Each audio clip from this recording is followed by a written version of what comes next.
Hello everyone, welcome to my talk. My name is Sophie Rebecca and I'm a dancer. I'm also known for being the first openly transgender person to pass a Royal Academy of Dance examination. I've had the pleasure of dancing at the last 3 Ballet Beyond Borders, and sadly we can't all be there in person this year. But I'd like to thank every contributor and competitor who's entered to make this year's online event such a tremendous success, and wish you all the very best when the results come out later. Many of you know my story, but for those of you who don't, I'll keep this brief. From a very young age, I was gender questioning. I didn't identify with the gender I was assigned at birth. But I learned through bullying at school to hide these feelings and ran from who I was for the majority of my life. At the same time, ever since I was 4 or 5, I'd seen ballerinas on TV. I'd wanted to be a ballerina like many little ones, but I'd been informed that boys weren't ballerinas. And that passion and that desire to dance had burned in me from a very, very young age for a very long time. But I didn't want ballet to be just another prison of my perceived gender, and it wasn't until my early 30s that I found my teacher Lynn, who accepts me as a person, sees me purely as a dancer, and has been able to teach me the female variations. And she's seen me blossom as a person, and she's helped me along my journey as a dancer to heights I never thought possible. And I've had the wonderful opportunities to share my love of my art form with audiences all over the place. I'm very thankful to have met her.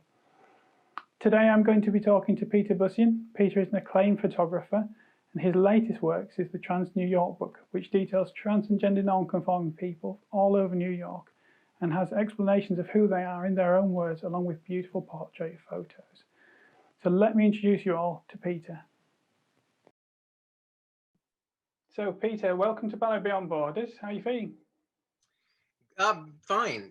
As you know, I fell down the stairs a few weeks ago and hurt my leg. I tore that So there's quad. no dancing for you. But it's getting better. So if I look uncomfortable, it's because I'm sitting here with a straight leg. But other than that, everything is, I feel good. I feel really good. It's moving along very well. Thank you for asking.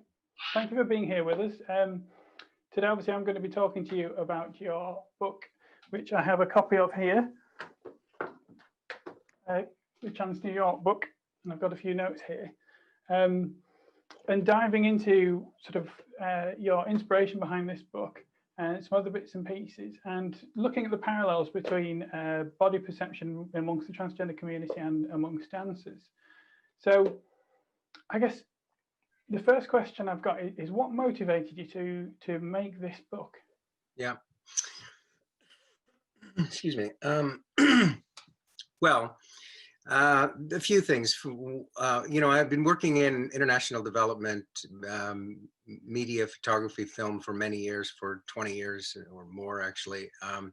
And I had been working in various countries, Afghanistan, Iraq, all over Africa, and other places, and been deeply involved in communities, certain communities, refugees, displaced people, marginalized people in those kinds of places. And that's really been my life's work. So this was a combination of professional and personal interest, I think. A few years ago, I had kids. I had little kids. So I'm around the house these days. And I hadn't been my entire life. I've been very fortunate to have spent a lot of, well, fortunate or unfortunate, depending on how you look at it, on the road. But I liked it. So that was good. But, in my early 50s, I decided to do a crazy thing and have kids. So that's what I did. So I'm here, and I was in, and I wanted to, I'm not traveling much, especially for the last 3 years or so, 2 or 3 years. Doing, I do consulting from home, and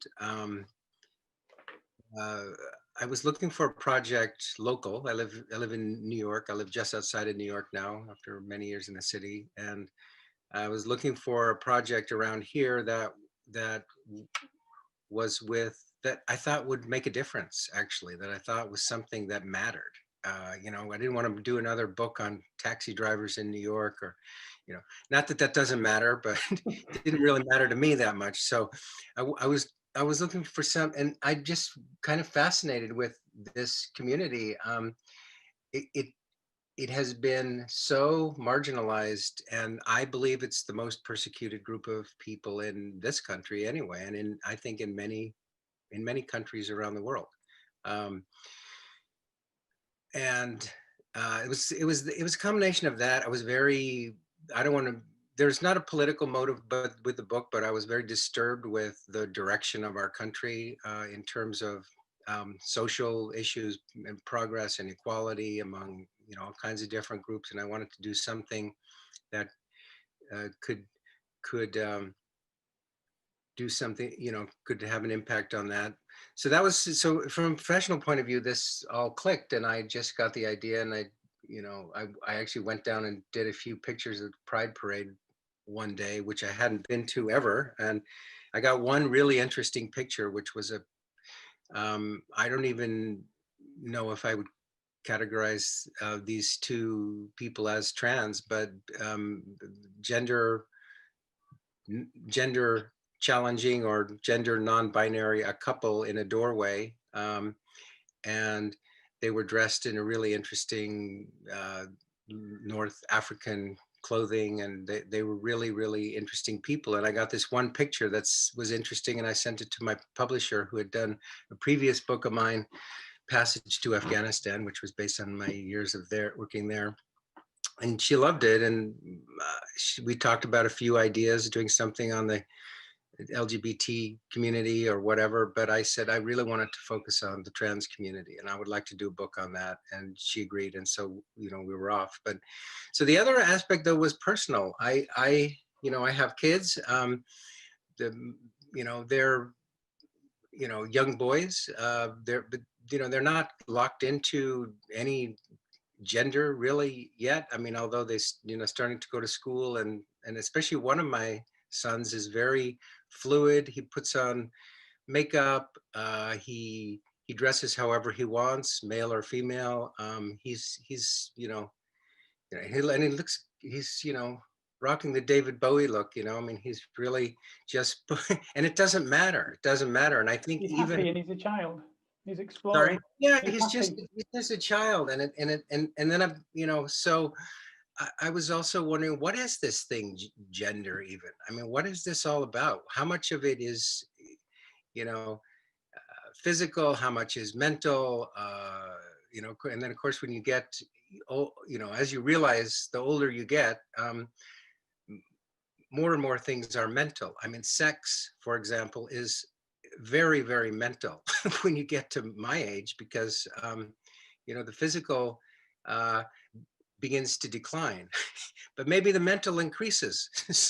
So how much of it is really in the mind? And even with myself, I mean, yes, I'm a male, but I've got female aspects to myself, and my guess would be most people do. Everybody does. I wouldn't imagine any person on earth is 100%, masculine or 100% feminine, unless that's something they want to be or they've said they are. But we all have, we all have physical attributes. Then we have, and I've learned a lot of this by doing the book too, by the way, the effect of hormones, the effect of testosterone and estrogen on the human body is remarkable. I mean, it really is a drug. We're all running around on drugs, and why do guys get angry all the time? They're on drugs.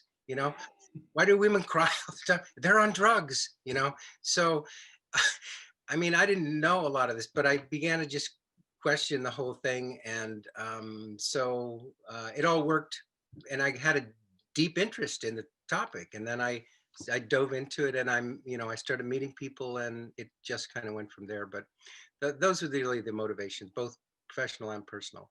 And you've touched on something there about when we talk about gender, about gendered expectations, there about sort of men being angry and women crying all the time. And obviously we know that's not true. Right. Men and women are both on a spectrum.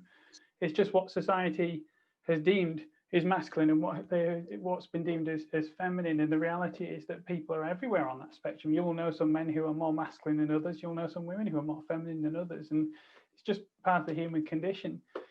Because one of the great things about the book is that it's not just a book of pictures, it's a book of people in their own words. And one of the themes that's running through a lot of the contributions is how people just wish to be seen as human. It's, you know, it's mentioned in so many of the stories about one of the questions being, you know, what do we need to know about you? Or what do you want people to know about you? And just that word human is mentioned so many times because the community has been dehumanized tremendously over the certainly in the UK in the last 4 or 5 years. It's been very, very bad. But obviously this problem goes back decades. So obviously we've touched on those sort of aspects, and there is a lot of fear about being in public for trans people. You know, there's bathroom bills in the UK as well as the US that make it a danger to exist in such spaces.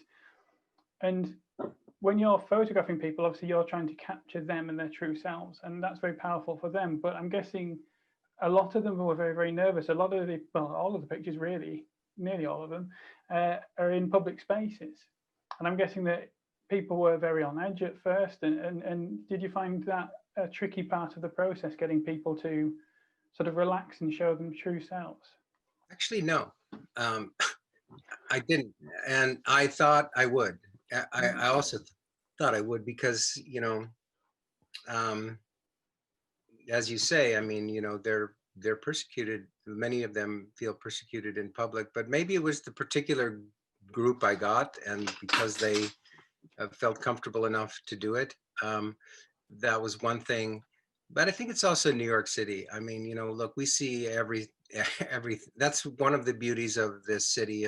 You know, there are a lot of things that are not beautiful, but the thing that I was drawn to, and the reason I stayed here for so long, despite, you know, it not being the easiest place in the world to live, is the fact that, you know, look, when you walk out the door, when you get on that subway, nobody cares whether you're an investment banker making, you know, $50 million a year, or you're, you know, a homeless guy on the street, or you're, you know, really, in a sense, you know, what race you are, you know, what's your sexuality, what's your gender identity. I feel like that of course there's a lot of persecution here, just like everywhere else, and people experience it, you know, late at night and things like that. But in general, because the city has to keep moving, it's just kind of like, all right, well, there's that, now move along.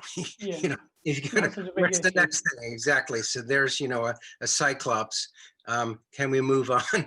I mean, it reminds me of that, you know, scene from Star Wars, you know, in the bar where all those people are looking really different, and one guy has a big eye right here. I mean, that's like New York City, right? So Yeah. so I think that helps, and that's also, but that's also why I did these pictures. The city is the other star of these pictures. It's the people, but it's the places also. um, and that was really the story. It was these people in this city and that particular unique community that has arisen from it. Not to say it's not in other places as it is, but just that this particular story. Um, anyway, Because I don't there know. was one picture that was quite interesting to me. Was there's, I think is I don't know how to pronounce the name correctly, but I think it's Jay Cleopatra. Okay, And in yeah, the background, there's this person wearing the stereotypical red "Make America Great." I think it's a "Keep America Great" hat, staring intently at the camera in the background. And it sort of, you know, that obviously when I saw that picture, that sort of stuck out to me, and that's what sort of prompted that question.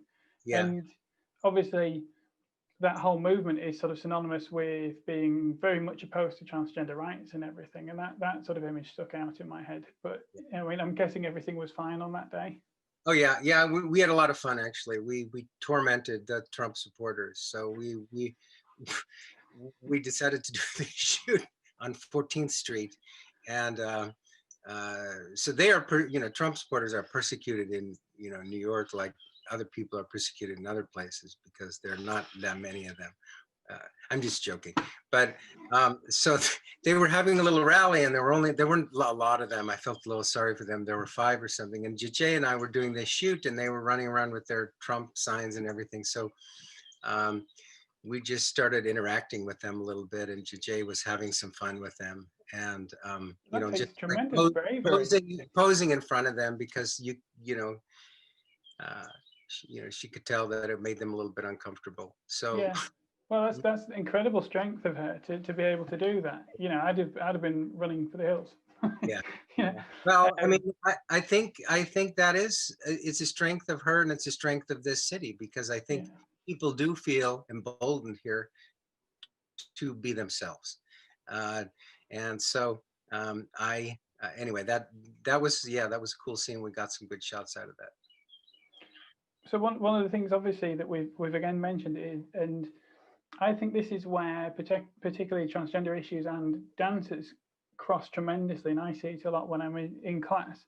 Is self-esteem, and obviously Jajet's got a lot of bravery and Yeah. confidence to be able to do that. But a lot of trans people suffer from very negative self-esteem. I know I do. It's something I battle with on a daily basis, and I'm guessing, was this something you saw throughout a lot of the contributors, just struggling to convince them that they were beautiful? Um, well, look, can you ever tell a woman she's beautiful enough? You know, or Mm, can you ever tell a trans woman she's beautiful enough? no. Um, I know exactly. from experience, I have some trans friends that are incredible.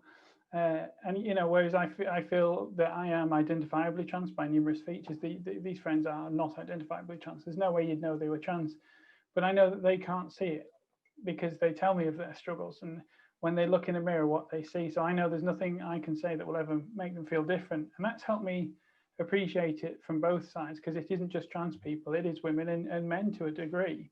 Yeah. But society doesn't target men's weaknesses in the same way as it does women's, you know, perceptions of beauty, and tries to undermine them and get them to spend money on cosmetic surgery and cosmetics and all sorts of things. But Yeah, I mean, just on your larger point of, you know, self-esteem, I think, mm, yeah, for sure. I mean, look, it's as one of the people in the book said, anything in life is possible after doing this because this is the most difficult thing a person can do. yeah, And that quote really stuck with me because I, you know, look, we all have struggles in life. And one of the things I wanted actually to do with this book was to normalize or regularize the trans community, the trans experience, and kind of say, what are the parallels to everybody's experience? You mm, know what? To make it identifiable. So on one hand, yes, it's a very unique experience. On the other hand, in order to gain acceptance, I think, the path to that is to uh, draw the parallels to everybody's experience. And so yeah, everybody in life has insecurities. Everybody has challenges. Everybody has things they, you know, want to do, or, uh, and it takes a lot of bravery. Everything in life takes a lot of bravery. It goes to another, this goes to another level in a way though, because very few people encounter this level of resistance going back, to their nuclear family in most cases, where in most cases there is resistance to, or that was my experience talking to most of the people in the book, that many of their families were supportive in the end, but yeah, most, if not all, at the beginning, they're going, oh no, I had a son, so why do I yeah, have a daughter now? And that goes across culture. Um, and a lot of the people, the thing about the book is that people are coming from all over the world, and all over the U.S. as well. Every little town and every little, all four corners of the world. So you can see also that there's resistance in all cultures, really, almost in terms of trans people. Um, but so that that insecurity, it's like, you have to be very strong to just go, to just realize that this is who I am and this is what I'm going to do. yeah, That is amazing. And I think that if there's any, there may be a few lessons for everybody through this book, but I think that is the biggest positive lesson, because I chose to I chose to focus that issue of self, um, insecurity, in a positive way, which was overcoming that, because all the people, every single person in the book was successful their in their path towards becoming who they are, right? Yeah. And that is a lesson for every single person on earth. I don't care who you are, where you come from. Actualizing, self-actualizing yourself is a lifelong difficult process, but listening to yourself above all others is a very important lesson, and I think that's a lesson the trans community can teach everyone.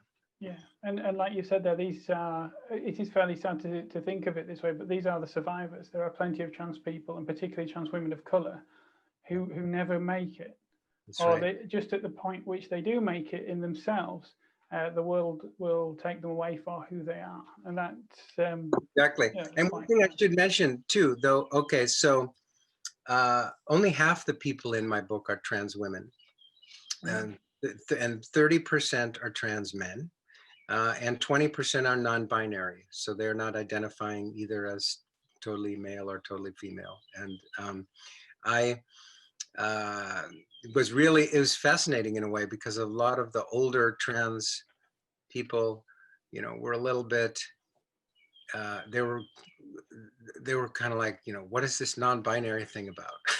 They didn't really, it was like, because it's a newer part of, I Yeah, think, that experience, and most of the people who are gender non-binary are identifying as gender non-binary yeah, are. gender fluid. I mean, I'm of an age where that's new even to me. But being part of the trans community and understanding that gender is on a spectrum means I can understand that there will be some people near the middle, some people dead on the middle, and some people either side of the middle, and people who flirt between them, because Yeah, it's a spectrum, yeah. So I though I even, don't experience it, I understand it. and and it's not static either necessarily. So there were people that had changed. I mean, there was a trans woman, actually an older trans woman, who had transitioned and then partially transitioned back. Um, uh, and then there was somebody who even was gender fluid within like the same day, or in a short period of time. So Yeah, there's all kinds of different experiences with it. no, absolutely.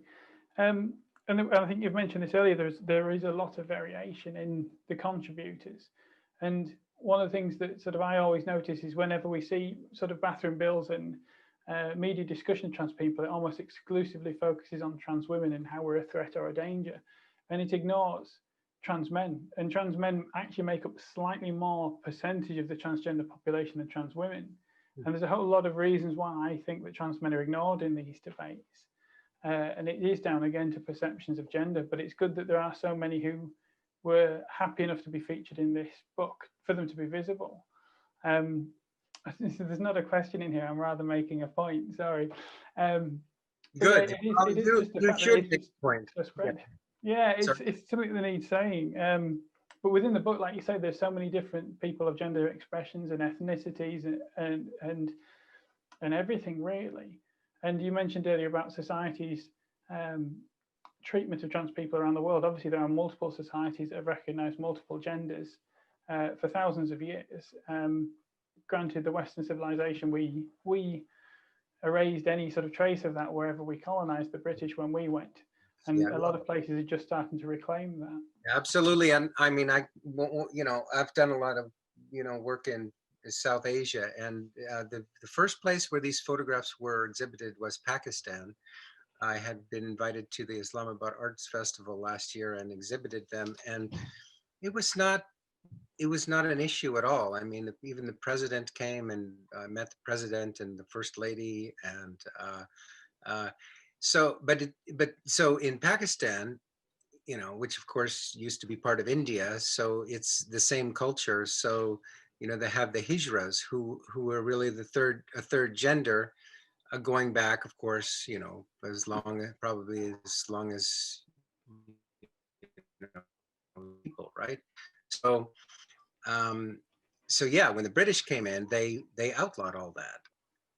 The thing that was very striking to me was not the religious or conservative, as we would say here, which is a different meaning, I guess, in England, but here,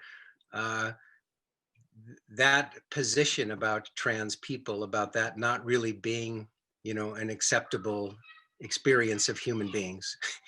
Okay, that of course I just mentioned why I don't accept that. But the thing that was, but I understand it in a way from their mentality. What I didn't understand is a lot of people who are supposedly liberal or progressive who still have a problem with trans people. It makes them uncomfortable. Even me doing a book, a lot of people, I would say I'm doing a book on trans people. Oh, really? Oh, it was like, and even a lot of people who have liked my work and everything, but they are uncomfortable about it. They don't want to look at it. They don't want to see it. They will say, okay, well, that's fantastic. Isn't that nice? But they don't really want to embrace it. And so that part bothered me more than, the conservative position, because at least, I understand where they're coming from, even if I don't agree with it. Yeah, and a lot of transphobia in the UK sprung up from, strangely, the left. But then as they've become more vocally anti-trans, they have become more right-wing extreme, and it seems it was very easy for them to walk away from their liberal left. Obviously, in terms of political spectrums, I believe your conservative is further right than ours. Ours is currently heading further right at the moment. Everything in America is further right than it is there. So liberal. Yeah, I mean, I think that's always been the case, certainly for a very long time in the UK between our politics. It's like I've got friends in Norway, and they're so far left of everything that their right-wing people are even more left-wing of our left-wing people. And it's funny when you go around the world and you look at where on a political spectrum different countries right and left wings are. True. Yeah. Okay, so there's another contribution in the book I wanted to talk about, and it's a theme, because this is the thing, everybody's transgender journey is different, but there are often themes and threats through many of them. And Erica was one that stood out for me because she was a combat photographer, and in her own words, she joined the army. So I think she was she Marines? Off the top of my head, I can't remember which branch, but the point was that she went into the military in an attempt to man up. And this is something I did myself. I ended up in motorsport for many, many years because, and when I was younger, if you asked me what I wanted to be, I'd learned not to say I wanted to be a ballerina. I'd learned I wanted to be a fighter pilot or a racing driver. And that is a concurrent theme. But Eric has gone on, through the military and become a combat photographer. And now she's a fashion photographer. Yeah. Beauty, fashion, beauty photographer. Yeah. Was it, as a photographer, is it sort of intimidating to photograph another photographer, or is it? Well, actually, I got to know Erica very well. We did some follow-up project after the book as well, and so I've been to Erica's studio, and look, Erica is a very, very interesting person. I mean, and a real combination of things, because Erica is still a very, very proud Army person and veteran. She was in Afghanistan, and I think multiple tours there. We connected on that, on Afghanistan initially, and then started transitioning when she was in the military and doing it, on the down low, taking hormones, and then when she got out, she did it very quickly. She transitioned. I mean, she became outwardly transitioned within like a weekend. I guess that military determination was just like, I'm going to do this, boom. And then, everything followed that. But yeah, she's very talented photographer. And then she moved to New York, and then, she does a lot of, brands of, makeup and things like that. And she's very also good with the computer and all that. So yeah, there are a number of really interesting stories like that. There's also Abby, who wrote the introduction to the book, who's who was a rabbi, who was an Orthodox rabbi in the, and it's a fascinating introduction because she talks about the parallels between the Hasidic community in New York City and the trans community, and of course now is totally ostracized from that community, and had written a, very well received book about it, and kind of became a celebrity and is on the on the speaking tour and all that. But people have very dramatic stories. Your story is a very dramatic story. If you had lived here, I would have loved to had you in the book. uh, everybody to some degree everybody had these fascinating stories, but in the end, I thought when I started this book, I thought it was going to be about the photographs, but it's not. It turned out to be about the stories, and the photographs are just a way to get you into the stories. But it's a lovely way of humanizing the subject, and that's one of the things I love about this book. And again, back to that thread of people wanting to be seen as normal and as human. You've got such a varied group of people with such varied careers and life experiences and everything else, that at the end of the day, being transgender is just one aspect of who they are. Exactly. And that's what you realize, my personal experience, I've been going from really knowing no transgender people a couple of years ago, or, a year and a half ago, to, knowing a lot now. You just get over it very quickly. And I suppose it's just like anybody. It's like if you never saw a Black person, and then all of a sudden you get to know them and you're like, well, this is just a person, just like me, or whatever it is. And I think it's just because it's so dramatic for people, and most people have a hard time wrapping their minds around what it is. It's also about deprogramming unconscious bias. If your only experience of a transgender person is what you've seen in movies, that's true too. And you've seen like The Silence of the Lambs and all these other horrific representations of trans people, even though arguably, obviously, a lot of them aren't trans, but it still catches us all in the same net. You get that bias. It's like you're saying there about Black people, racism. I grew up in the 1980s where Black people on TV were quite often the drug dealers, the criminals, the thieves. They were presented as a danger, and you've got to be aware of that subconscious bias that you grew up with, and actively work against it rather than just being aware of it. Otherwise, the problem will continue. I think that's really, you hit it right there, and I think that's one of the reasons there's so much uncomfortableness still, even with people who are not, overtly opposed to it, who they just, they've seen this. It's a feeling, and it's that subconscious, because that's how they've been programmed. That's right. And that's, again, that's something I love about the book, and it's something I love dancing. People ask me why I dance, and I can't explain it. I'm just a dancer, and that feeling of being in the wings and on stage is incredible. But the flip side of that, as a transgender person, I get, and this is one of the reasons why I love doing Ballet Beyond Borders, is because it's, when you dance, it's an emotional and human connection between you and the audience. And quite often I'll be the first transgender person that some of these audience members will have ever seen. And when you make a connection on the human level, you become a lot less susceptible to all the misinformation that's out there. And that has parallels with this book, because you're seeing the stories of these people. You're seeing actual human beings able to make an emotional human connection and realize that they're not, we're not lurking in bathrooms waiting for victims, that they're just human beings and they're people. Well, I mean, what you're talking about is the role of art as well, and the role to emotionally connect to people. That's what changes people's attitude. That's what changes people. And I'm sure what you've done has changed some people in Montana or wherever else you've been doing that, because, well, look at what happened with the gay movement. And I kind of think the trans experience is maybe similar to what was happening with They're the almost gay. a carbon copy here in the UK. If you go back 30 years and look at what was being written about gay people in the media, that's right. Replace gay with trans, and it's a carbon copy. That's exactly right. And then television shows came along. A huge one in the US was Will and Grace, where all of a sudden, grandmothers in Ohio were seeing, a gay character.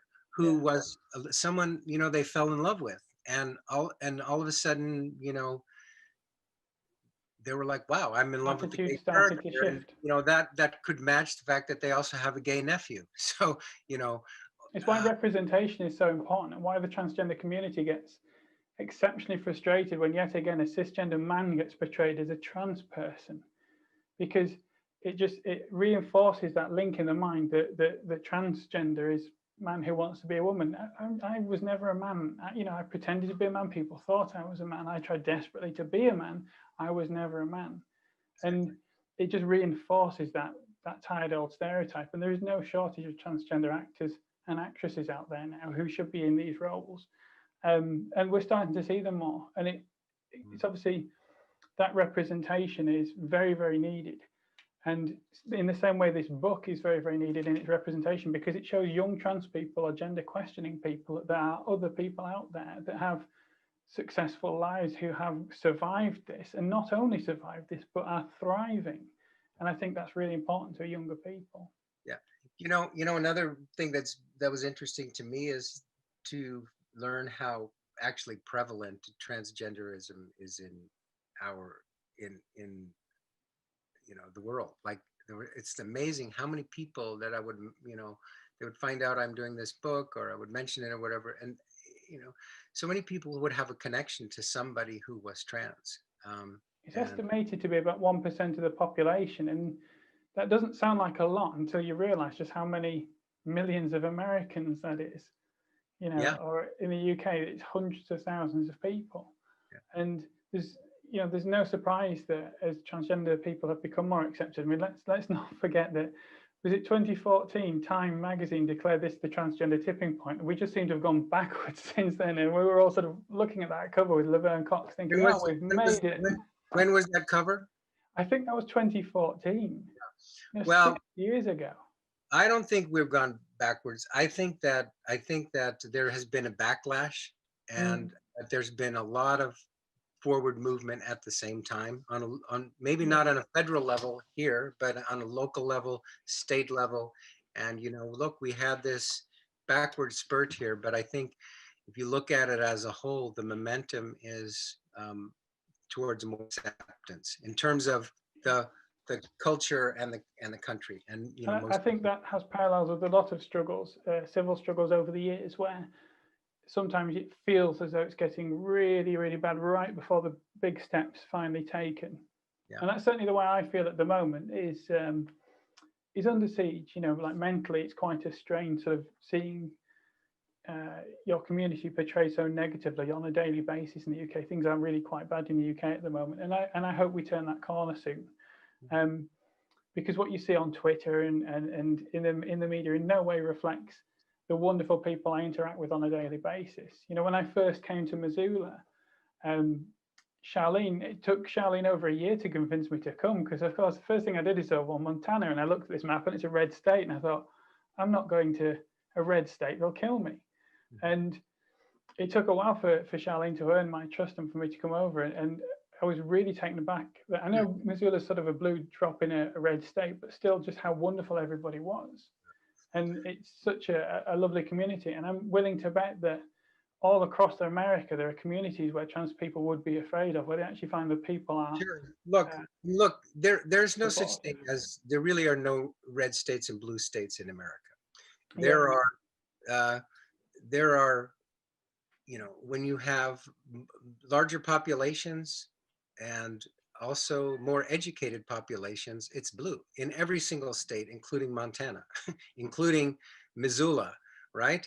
But it's Um, also wrong to contrast. I mean, I know that I've done it, and I know that's my problem. But to contrast people as red and blue, no, when you'll no, find people but if, with but if who you are look, red and blue that have but much if the you same look, loves, whether it be art or anything look, else. And all I'm saying is, if you look at every single state in America, the vast majority is red. The vast majority of California is red. The vast majority of New York State is red. The only places that are blue are the cities. And it's the same thing in every single state. So, and in fact, numbers wise, you probably have more Trump supporters in California than any other state, because the population is so large. So, you know, I don't think you have anything to fear with going to one state versus another state, because it's not about that. You can get killed as a trans person 30 Yeah, miles out of New York City as just as easily as you, or even in, in the you know, city. even less as you Yeah. can, you know, in Montana or Texas or anywhere else. It's just a question of prejudice, pure and simple, whether it's trans people or black people or, you know, people with freckles or whatever it is, you know, it's prejudice and it's The hatred. fear of difference. That's It's an right. othering. It's a fear of difference. It's an othering, and it's a very tribal mindset.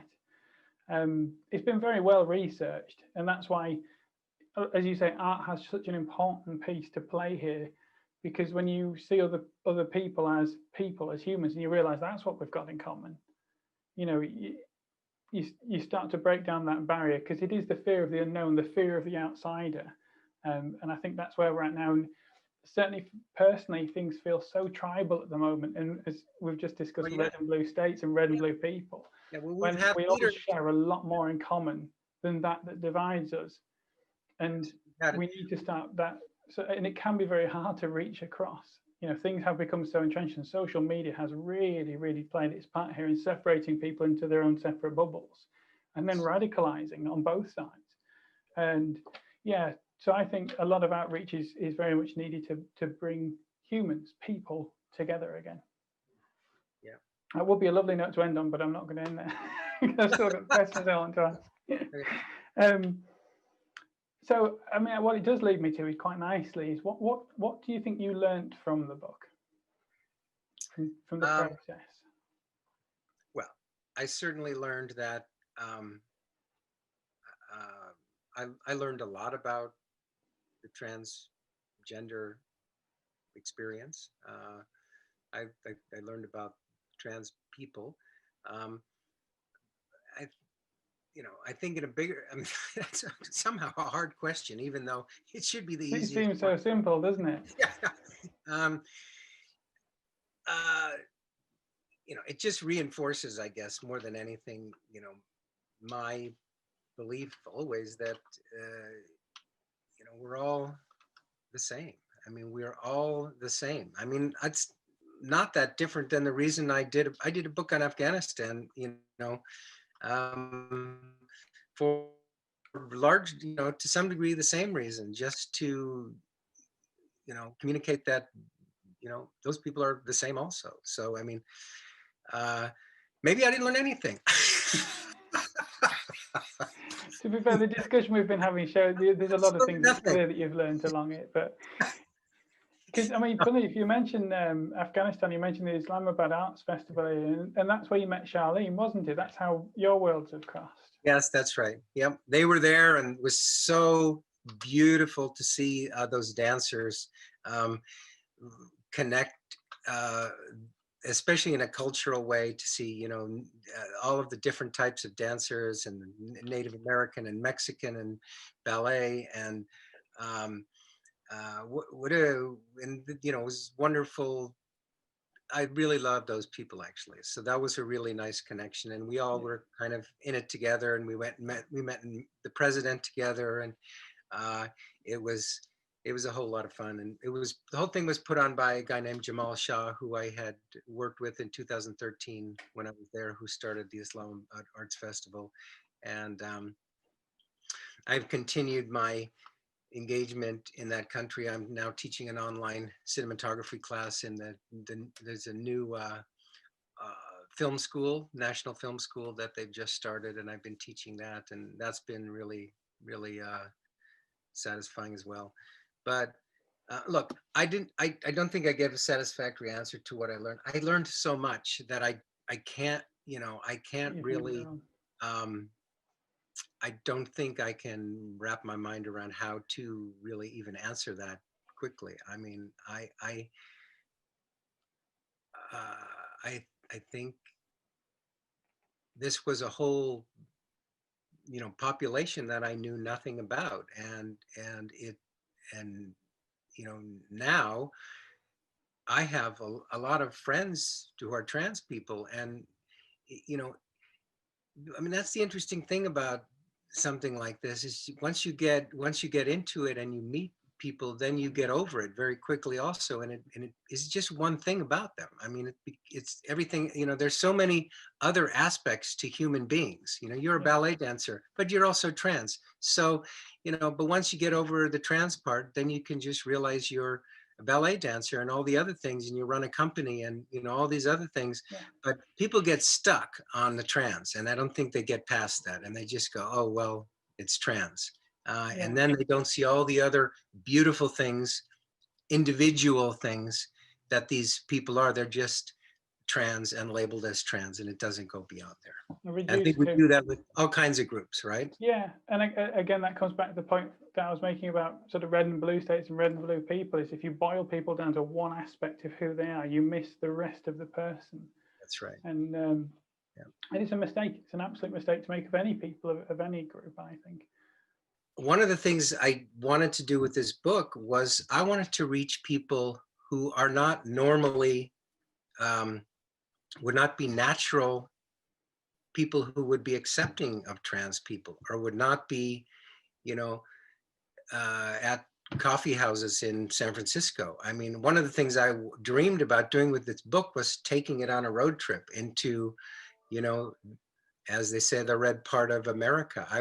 Because this is everywhere, and I think that people would be much more accepting of trans people everywhere if they just got to know a few and talk to them. I think even an hour sitting there talking to a trans person would change a lot of people's points of view.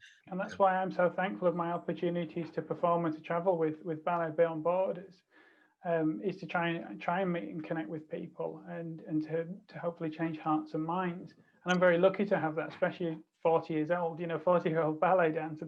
There's not many of us, and there's not many opportunities to perform. But when you mention white male privilege, this is obviously something I grew up with. You know, I might be transgender, but the world perceived me as white and male for a very long time. And I remember one of the things that I sort of can relate to in the sense is when you're in that position, you don't realize your privilege. It's almost impossible to see how much privilege you have when you're in that position of privilege. You know, I'd like to think I was raised properly, you know, and obviously being a transgender woman, I always respected women and everything. So when I worked in an IT industry, I would never have thought of any of my female co-workers any differently. But I'll tell you now, I didn't see the sexism directed at them because it wasn't directed at me. When it starts being directed at me, oh boy, I notice it. You know, when in meetings where people are paying me a lot of money to design things and to teach them things. In the past, when I was afforded respect and attention, I'm now questioned and talked over. And it would be more frustrating if I didn't get paid either way. And it's sort of, it's a real eye opener that even the best intentioned people there can struggle to see their own privilege until you're in a position where you're not the privileged anymore. I think that's fascinating, and I can't really speak to it because I have that privilege. You voluntarily gave up that privilege also, so that's interesting. Or maybe we could say I mean, I wouldn't say volunteer. I had no choice. Involuntary. I mean, you just, yeah, that's right. That's but true. I know what you mean. Is that, yeah? I mean, quite often trans men are sort of accused of transitioning to gain privilege, and trans women are demeaned for walking away from that privilege. When it's not about the privilege, it's about who you are as a person. And it took me 26 years to acknowledge who I was as a person, to deprogram all of that bias that I'd seen in the media and accept who I was. And even then, it took me another 7 years to even begin my journey. You know, so I didn't start transitioning until 33, 34. And it's something I don't think I've mentioned too much in the past, that my dancing predated my transition. I always wanted dance to be somewhere where I was safe to be who I was, but I struggled to find a teacher. So when I actually started dancing, my teacher knew I was transgender, but I took part in the group class and I presented as male. And then after about 6 months of that, once the teacher was comfortable with me, she started teaching me privately 1 hour a week, the female variations where I could actually be me. And that sort of mentally, that saved me. So, you've mentioned hormones, and as I went through my transition on hormones, my body changed tremendously. You know, my emotional state changed tremendously. I was never afraid to cry before, but my teacher will tell you it was like teaching a teenager, and I thought at like sort of 34 that when the hormones started changing, that when I got into a stropping class when I couldn't do something, then I'd be able to deal with it. But the hormones, it's just like a runaway freight train where, you know, the lip would start quivering and I'd start almost crying and I'd be so frustrated, and there's nothing you can do to stop it once it gets going. So I have a newfound respect for teenagers that are going through it, because I know there's nothing you can do to stop it. But my teacher did think it was hilarious. But you know, and this comes back to what we're saying about social media and the media versus reality. The reality is I've met a huge amount of tremendously wonderful people on my journey that I'm privileged to know. Yeah. Obviously Charlene being one of them, and a lot of her young dancers are incredible people. And when we talk self-image, you know, it's those girls that I think about, and it's the girls in my class. I'm doing a grade 7 class, and the girls I dance with are 15, 16, and hearing the way they talk about their bodies is quite upsetting.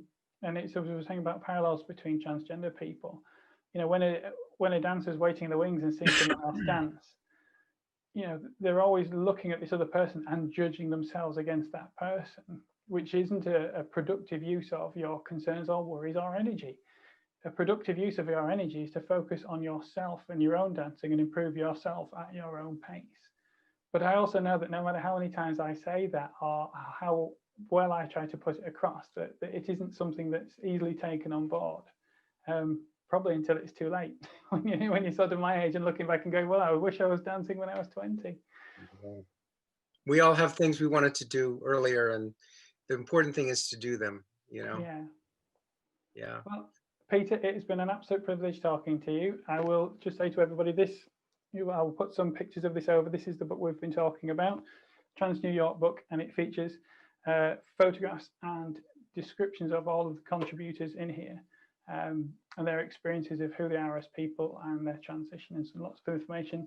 And if you've ever wanted to know a lot about trans people in a very short space of time, I'd highly recommend it. And if you are trans or you have a transgender child or gender questioning child, it's also a fabulous book of examples of other people who've been through a similar journey. So Peter, thank you very much for being here with us on Ballet Beyond Borders, and we hope to see you physically when the world returns to normal. Thank you, Sophie. Yes, I hope we meet physically at some point as well. Thank you. Take care. Take care. Bye. Thank you to Peter for that wonderful conversation. My next contributor is Chase Johnsey. Chase is an award-winning dancer who came out as gender fluid in 2018 and made history as the first gender fluid person to dance with a major company when he danced with English National Ballet in their production of The Sleeping Beauty. So let me introduce you all to Chase. Chase, welcome to Ballet Beyond Borders. Can you give us a brief introduction of yourself? I am Chase Johnsey. I am the artistic director and co-founder of Ballet de Barcelona. I'm 35 years old and I'm originally from Winter Haven, Florida. In my career, I danced with Ballet Trocadero, English National Ballet. I won some awards. I don't know, I've done a lot in my career. And I guess that's it. So, I mean, funny if you touch on the first few subjects I wanted to talk to you about. One of them is, obviously you won the National Dance Award for Best Male Dancer in 2017, was it? Yeah. It was 2017 or 18, it was 2017. But what was interesting about that was that you won that award while doing female variations, which I don't think anyone else has done before. So that was purely for your qualities as a dancer. Well, that was a really big surprise to be nominated, first of all, because I was nominated for Best Performance in Paquita, and then Best Male Dancer while I danced at the Trox doing female roles. It was shocking because I didn't think that people really saw how much I care, how serious I did take it. Obviously, in the UK, that was appreciated. I always got good reviews for my dedication. I didn't know that they saw me that way. And so it was incredible to feel that, not only for myself, but for all of us that are the exception. There's a lot of us that are the exception. I feel like I was the exception. I have a very specific thing that I do, so I figured that would never be recognized in such a general platform next to all of these really outstanding conventional people, you know. So it was just incredible. And it definitely gave me a lot of visibility to continue to advocate for my beliefs in the dance world, my personal beliefs, pushing art form forward. It allowed me to do all of those things. And so you mentioned the Chocks there, and obviously that's where I first became aware of you. You were dancing with the Chocks for over a decade, weren't you? Was it first soloist or first artist? Yeah, I was the principal with the Trucks for well, let's see, I was there for 14 years, but I danced principal roles here since I was 19. So yeah, I think the last time I saw you perform, it was because I'm getting so old I can't remember anything anymore. I think it was 2016 in the UK was the last time I saw you perform with the Chocks. Yeah, I always loved performing specifically at the Peacock in London. Yeah. I think the Hippodrome in Birmingham, I think. Loved that theater too. But it was clear to me that sort of as an audience member and obviously as a dancer, the level of skill on that stage was, you know, just up there with any other professional company. And I think potentially a lot of people miss the thing with the Chocks and just think, oh, it's hilarious because it's men in tutus. And they actually can easily overlook, and I'm guessing this is why you were surprised by your award, they can easily overlook the actual skill and dedication of the dancers and how much they love and put into their art form. Yeah, well, definitely everyone there works really hard. I worked really hard. Most of the people there really love the art form itself. You have to love it in order to parody it. You have to know it very well in order to parody it. So I definitely think that yeah, it is something that requires a really big level of dedication. And I think I did over 1,400 performances with them, most of them principal roles. And so with that level of performance schedule, it was intense. It was an intense 14 years, but it really made me a stage animal and it made me fearless. And I think that that's what happens to a lot of people that stay there for more than a year or two, is that you just really, you know, you don't have any nerves anymore. You know. Yeah, I mean, you're doing what you love. Yeah, well, you know, I've been lucky because the cards were stacked against me. I didn't become muscular. I'm still not technically muscular. I'm very petite. I am toned. You know what I mean? But at that time, when I was a young dancer, 17 years old, I was in the Chalks. I had no musculature. I had a very feminine aesthetic to my body with feminine proportions, a feminine way of dancing. I could get my legs up. I could dance on point. I could do it. So actually the odds were stacked against me. And I don't maybe think that most people didn't think that I would have any sort of serious career or ever to be taken serious. But I'm glad that at 35, I'm still able to do what I love, and I'm still able to break through things and still be rebellious in my own way. And now I'm allowing other people that perhaps never thought they would have a career because of their circumstances, because perhaps like female body type, that issue doesn't exist for me. Race doesn't exist for me in the studio. Gender doesn't exist to me. None of those things are factors in the company that I've co-founded now, Ballet de Barcelona. And so I'm really feel blessed and lucky that I can live authentically and I can actually do what I love 24 hours a day, which is what I'm doing right now, is working 24 hours a day. Yeah, and you're offering it to other people. Now, you've alluded to it there, and obviously I know you and I'm aware of how you identify, but for people who don't know how you identify, obviously your career came to an end with the Trocs and you danced with ENB. But can you explain to us how you identify within your gender? I'm a gender fluid artist.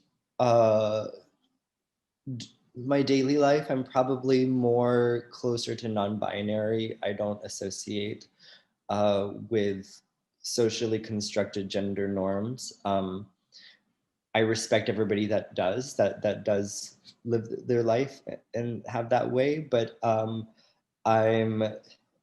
I don't feel associated heavily with either, but then again, I do associate heavily with both at the same time. Yeah. As an artist, I am fluid with my gender because whatever necessity that I have in whatever gender role, I'm able to fulfill in a convincing way, and I have the freedom to do that.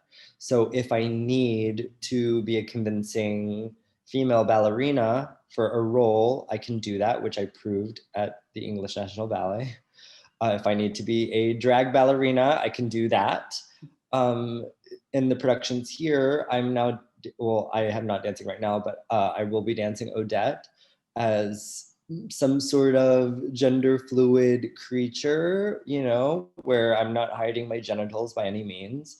I'm wearing a white unitard with a feather wig, and if that looks feminine or that looks masculine, I don't know, but that's what I want to wear. And it just so happens that my natural way of dancing suits that part. The second cast will be a cisgender female.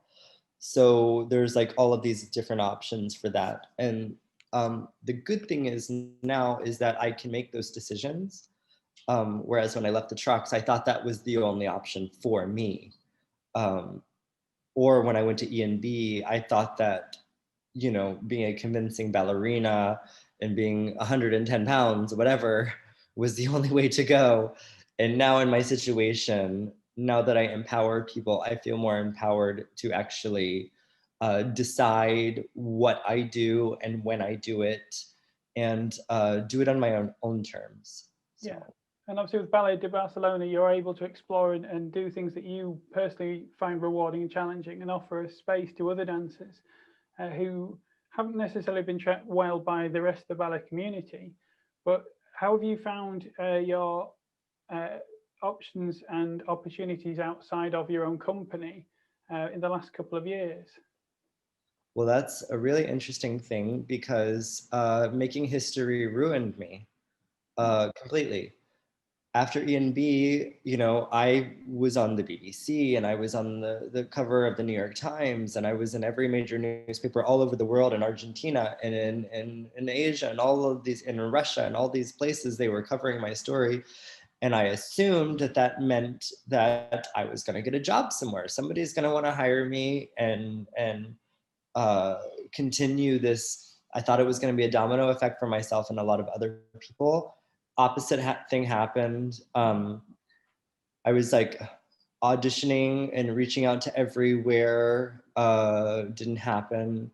Artistic directors were pretty much promising me contracts. I'd go, and the board of directors didn't want me there because of my press. They didn't want this type of press, which was me. They didn't want that message. So no one really wants to be first in some ways, I'm guessing. And I don't think people understand how ready audiences are for things like that. Well, and like that says a lot about Tamara Rojo. Ticket sales were never an issue. When she thought about hiring me, I went and auditioned, and she just liked the way that I danced. Yeah. She never told me to lose weight. She never told me to do anything. She hired me just the way I was, and thought that it never those things never crossed her mind. ENB is a lot more established. It was never an issue for her. I remember I asked her this question, asked her about you a while ago, and she was, obviously nothing but praise and supportiveness. And, the fact was that you were a dancer of the same size as all the other female dancers. Mm-hmm. You were more than capable of doing the role you're in, and the audience didn't even notice. And, I was the same as you. When that ENB performance happened, I was like, oh, this is amazing. Here we have this gender non-conforming artist, and the doors are going to open. and then, like you say, the opposite happened. It was kind of okay. I mean, we all kind of know that a lot of ballet companies, a lot of the long-established ballet companies, can be quite resistant to change. It was fabulous of Tamara at ENB to open up and be the first to lead that. And I'm just a bit disappointed that others didn't follow. Well, I think Tamara is a really good example of how the ballet world should be. She not only did she take the time, and you know, she's very busy as an artistic director now, for her to give me the type of time that she gave me in those meetings was really showed that she really cared. She wanted to know about gender. She asked me questions about the difference between transgender, gender non-binary. She allowed me to educate her on the fact. She allowed me to educate her with what I needed as far as bathrooms and changing rooms and pronouns. She also briefed the company on it before I came. And so that just shows that ENB is an inclusive company, 100%. I had an amazing experience with the staff and the dancers there. I still have a lot of amazing friends there. Me and Tamara are still very good friends. And like, Tamara not only is on this issue, is she doing very well, and just in general, it's really nice to have a female leader with some sort of sensibility and sensitivity to the dancers that she brings. Yeah. And so now she's my role model as a director. I try to emulate that. I don't think that I'm there yet, but definitely she is an amazing example, and nobody else was as brave as her. And nobody has been as brave. You know, I actually just did an interview with Dance Magazine about drag roles in ballet, and if that's transphobic, or if it's degrading to women. And first of all, this person that interviews me did not understand that there's a big difference between drag and being transgender. So there is that a transgender not a good person. Starting point, is it? A transgender woman is not a man dressed as a woman. That's something completely different. And secondly, my main issue with it is normally it's hetero guys that are doing really terrible drag, and that's offensive to me because I know good drag and I know there's gay people in the company that could do it justice. That's what offends me, is to see a terrible drag queen make buffoonery of what a proper drag queen could actually probably do. Yeah, and that was the thing with the Trocadero. So although it was drag from a loving place. It was never a mocking place. You know, that's what I sort of understood, was that it was ballet done really, really well and exaggerated for comedy. It was never a ha ha ha, look at dancers. You know, it comes from a different place, and I think it came from a place of love. And yeah, perceptions like that sort of, you know, the amount of times when somebody introduced me to, oh, she's trans, and it said, oh, you must love RuPaul. Like, why? You know, drag is not trans, and yeah, it's an education point and a bit of a soft spot at times. But so those experiences, obviously, you've had have shaped you, and was that sort of the inspiration behind you starting Ballet de Barcelona? I think that my intentions, like, after I could not find a job, I quit dancing and I worked for Disney costuming for 3 months, thinking I just got really burned. I was mad at the ballet world. I felt shut out.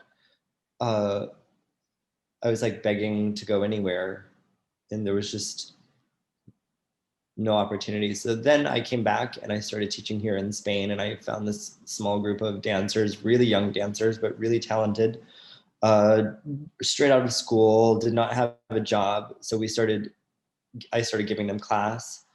And then me and my husband, we had this opportunity to make a show at this theater here in Barcelona.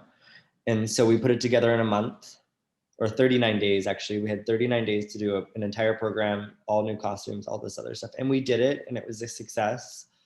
And that's when I realized that I think that life was holding me back from getting a job because I'm supposed to be doing this, because this type of satisfaction where it's not about me, because I've only danced in like 3 or 4 shows in the company's history, and we've done probably 30 shows by now.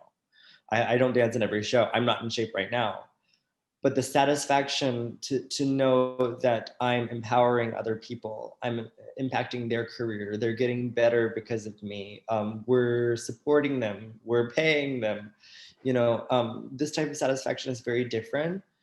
And so then it's really satisfying to know that people come to me with all different stories, all different backgrounds, like specifically the women that are treated in ballet really cruel, whether it be body type, whether it be weight, whether it be past eating disorders. The boys come to me too with a lot of trauma about their height. So I'm just able to create a safe space for them, one that I probably would have liked to have in 2004 when I started my professional career. It was a much different time. Now society is questioning human ethics, and I think that now when people look at our company, there's all different shapes and sizes and different textures and colors and all of this other stuff. It makes it more relatable. Yeah. And so it feels. I think it'll bring in new audiences. I think some of the larger companies are very much set in their ways because they think they know their audience and they cater to that audience, and they're very, very scared of straying from that audience. And at some point, if you don't evolve with the times, I think you'll get left behind anyway. You will struggle to fill, theatres when your audience has moved on.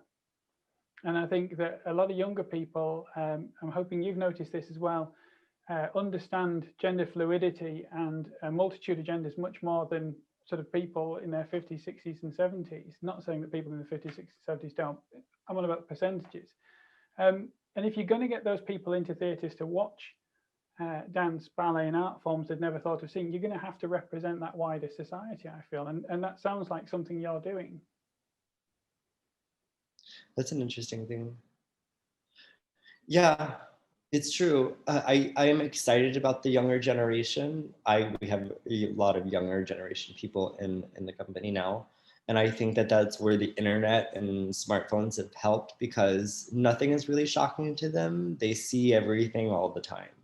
So no matter what their personal beliefs are or opinions are, none of this stuff that was so taboo years ago is now shocking.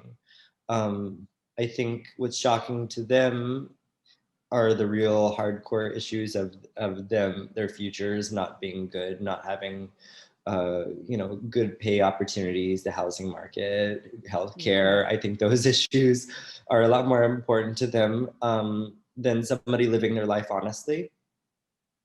So it is nice, and for that, and yeah, like I don't think that I'm gonna change the world, but I can change a couple of people's lives. Just like Tamara sort of changed my life and wanted to take me serious. Now I can pay that forward to now 50 dancers. We have 50 dancers in the organization now. And I'm proud of my little drop in the bucket of kindness and inclusion in the dance world. I think it's like I say, no one's going to change the world overnight, but somebody has to take the first step.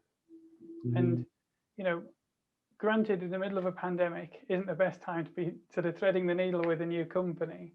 But when this is over, people are going to need art. And I think the more successful you become and your company becomes, the more of an example you become. And like you say, the more minds you change, the more people you introduce. And even if it's a handful of people, I've always felt incredibly lucky to be able to perform as a trans woman and introduce some audience members to transgender people.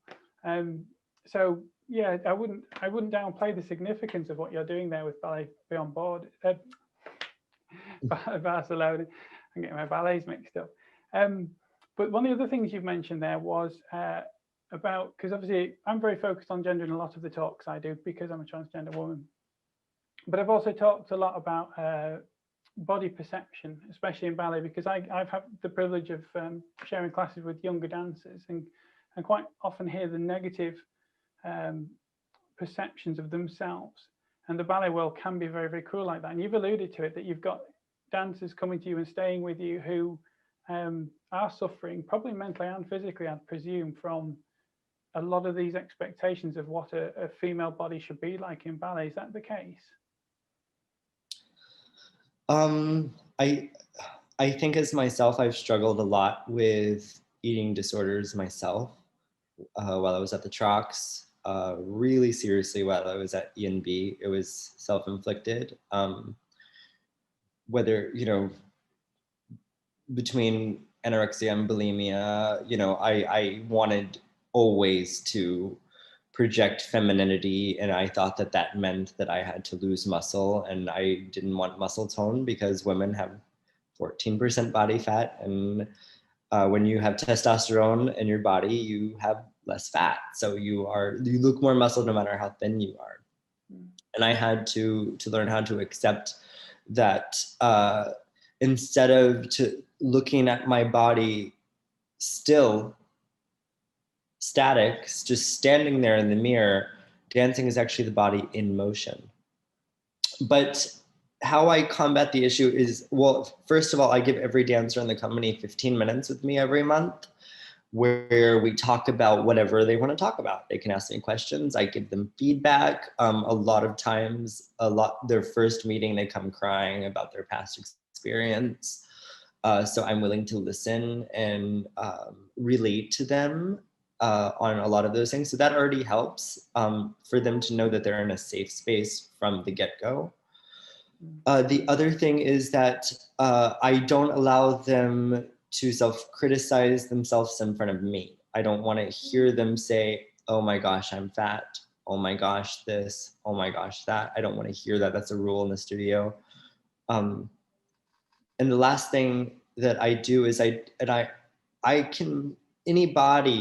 any person's body can look beautiful in motion or not. You have to accept it when it's not in motion, but that's my job as a teacher and a coach and an artistic director, is to make sure that their specific body looks the best it can with how it is at that moment. Yeah. And so that's what we focus on. That's my new perception. I want to use my body well. I want to educate it. I want technique, and I want, of course, we work for lines and we learn how to get better lines with what we have without breaking our bones and stuff like that. But the most important thing that we focus on is, using your body and making it look its best, how your body is. And that really, we do focus on, dance being the body in motion. So when you almost censor your studio talk and you don't have this equation of you need to lose weight, or if only you had a better body, or if only you had better feet, or if only, when you get rid of that equation, then people's bodies change towards a more classical look naturally because they're using their body correctly. Yeah. And that's you know what I mean? I know exactly what you mean, because when someone is on stage and is loving it and they're pouring their heart and soul into their performance, you will never be able to convince me that if they're carrying 4 pounds extra that they're not going to be a beautiful dancer. Mm-hmm. But the opposite is true. No matter how thin you are, doesn't make you a beautiful dancer. And I think this focus and obsession with weight and size is not healthy, especially when female dancers are expected to maintain such low weights that it's detrimental to their health. And I think there's only so long companies are going to be able to get away with things like that before, they have no dancers, because there will be other options where people can go, where they're tracked with more respect and they're valued more as people and as artists. Yeah.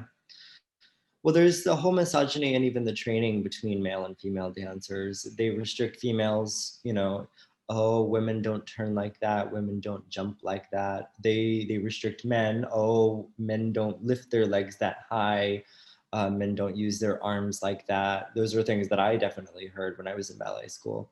Here, I push every single, we have girls in the company that jump way higher than the boys. We have girls that turn way more than the boys. And then we have some guys that lift their legs way higher and are much more delicate than some of the ladies that we have. Yeah. I really am seriously only concerned with pushing each and every person's max, their potential. And each person, that's how you make sure everybody feels important, is that each person has a different set of like, I want something different from everybody, It's funny you mentioned about, sorry. Sorry. So I was gonna say, you mentioned about jumping and the amount of times I've been in a class and we've done a jumping exercise. It's amazing just how many of the female dancers actually really love it. And you see the change in energy because they don't normally get a chance to really go for it and jump.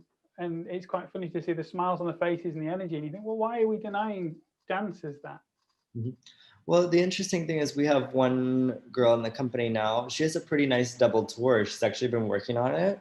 So that's actually really, really interesting for me to see that that steps don't have gender at all. They don't. You can have a pair, like, just like you wear tap shoes, you can have point shoes or you have flat shoes, and then you have steps around those shoes or a specific style. But the steps themselves have no gender. Like, that's sort of why my perception of even myself changed. I like to dance on point. Therefore, certain roles require for you to dance on point, and that's why I dance them. So what I'd like to ask you next is, because we've covered this topic of body perception, especially in ballet, and self-perception quite a bit.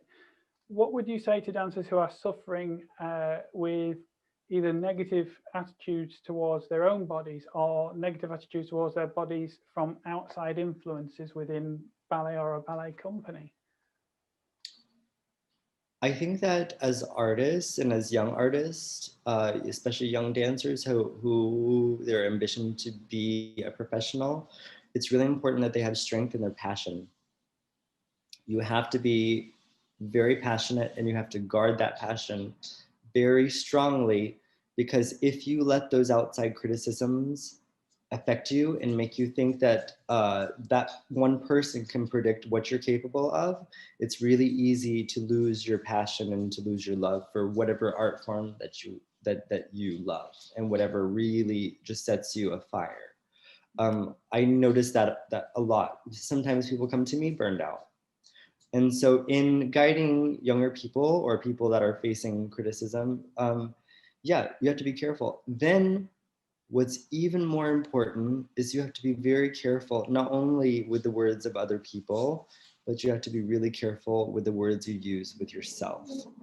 So you can't let the words that other people use with you start to be the words you use with yourself as well.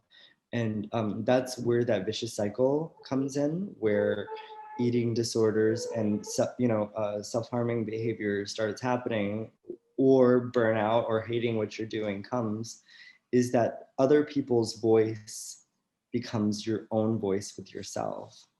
So it's really, really important that you look at any criticism as secondary and objective. And if you can apply it, and if it is relevant to you in a constructive way, then by all means use it. If it's toxic, then it's important that you identify it as just that, and you need to either address it with that person or you need to move on, because you have to have enough respect for yourself and for your own dedication to the art form to know how to defend your passion. It's okay to say, I don't care if you're the best ballet teacher in the world, you can't talk to me like this. Or just like a person on the street, hey, don't call me that. I mean, it's okay to defend yourself, and it's okay to defend your own dignity. Yeah. So one of the other things that's happening with Ballet de Barcelona, as I've noticed on social media, is that you've had a documentary crew with you for a while, filming the Unbound documentary. Yes. What's that like, and when's it due to release?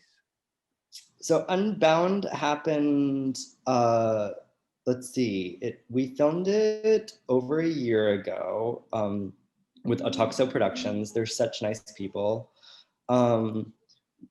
Normally with ballet documentaries, they're always censoring things and they don't let you like show everything, but we were completely candid and we let them in. And I was not on my best behavior sometimes, and like they have me being clownish, and sometimes I have a sense of humor in the studio, or I say weird things to get things out of people, and so we totally let them interview people, choose who they wanted. We didn't censor anything, so everything you see is actually the real deal of what the company is based on, and how these really, really young dancers that have each has their own different struggle, how they deal with overcoming that, going into leading roles and going into a new company where they're accepted. And so they do deal with their own inner voices at the same time, and they have to learn to overcome that. I have not seen the whole thing. I'm assuming that's what it's about. I said I didn't want to see it until it was pretty much finished. But the clips I've seen are certainly they're very beautiful, and they tend to have a lot of discussion of exactly what you're saying there about introspection and about people's own struggles, and some people have clearly had bad experiences, and learning to let go of those bad experiences and trust you as a company director and move forward as themselves as dancers seems to be a theme, which is one of the reasons I'm really looking forward to seeing it. Yeah, I'm excited. It's strange to look back, and I'm not that person anymore. When the documentary was filmed, I had only been a director for 6 months, and I look back now, and I'm just in a different place. You know what I mean? Yeah. But it's a cool look into their lives. I don't know the dancers personally that well, so this is my first time actually hearing about some of the dancers' personal struggles that I didn't know, because dancers were seen, were not heard. Yeah. So some of it's heart-wrenching. But at the same time, I guess the craziest part is that I see little bits of myself in each dancer in the company. I relate to their struggles. I relate to their personalities. Sometimes when they dance, I see little affectations like how I would do them. Yeah. So I don't know. I think it's going to be a beautiful experience. And more than anything, I hope that somebody watches this documentary and decides, well, I'm not perfect for ballet, but I could be the exception. I could be an exception, or just because this person said that to me doesn't mean that I'm going to stop. Yeah. Or that we open up opportunities and make people feel like there's potential for them. Because that's why a lot of people don't even train, like that does speak to the lack of transgender people in the ballet world. There's like 3 or 4. Yeah. You know what I mean? There's like 3 or 4, maybe 5, and one of them quit and is going to college. Another one, is decided to do contemporary instead because it's just like, so I'm waiting. I think within the dance world, there's not a lot of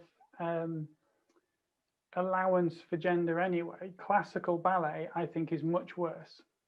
Sort of contemporary and modern are more accepting, or certainly I've seen more evidence that they're more embracing of transgender people than a classical company. I think the point I've always made is that classical ballet, and we've mentioned about female bodies, expects one look, one height, and that happens to fit exactly with what society deems is beautiful of a woman. So if a transgender person matches all of that requirements, you wouldn't know they're transgender.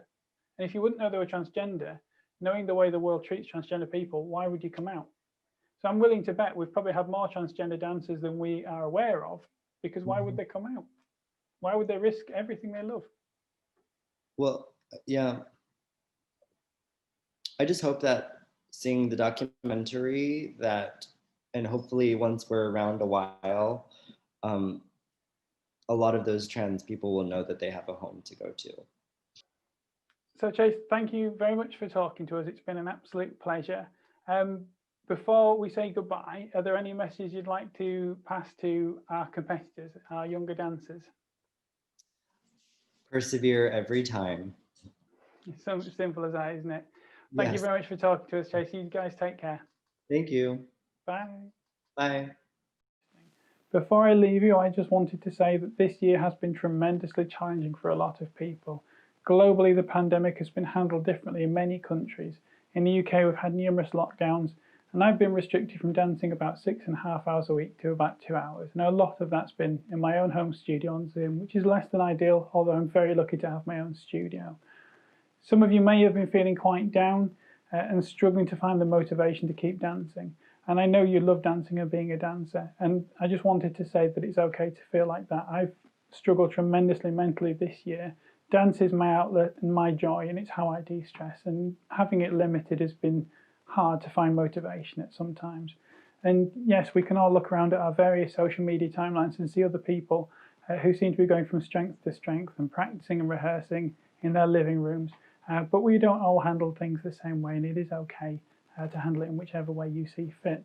And soon, at some point, this will be behind us, and the world would need fabulous artists like you, and there will be lots of opportunities to perform, and I can't wait for it to be over. So until then, stay safe and take care.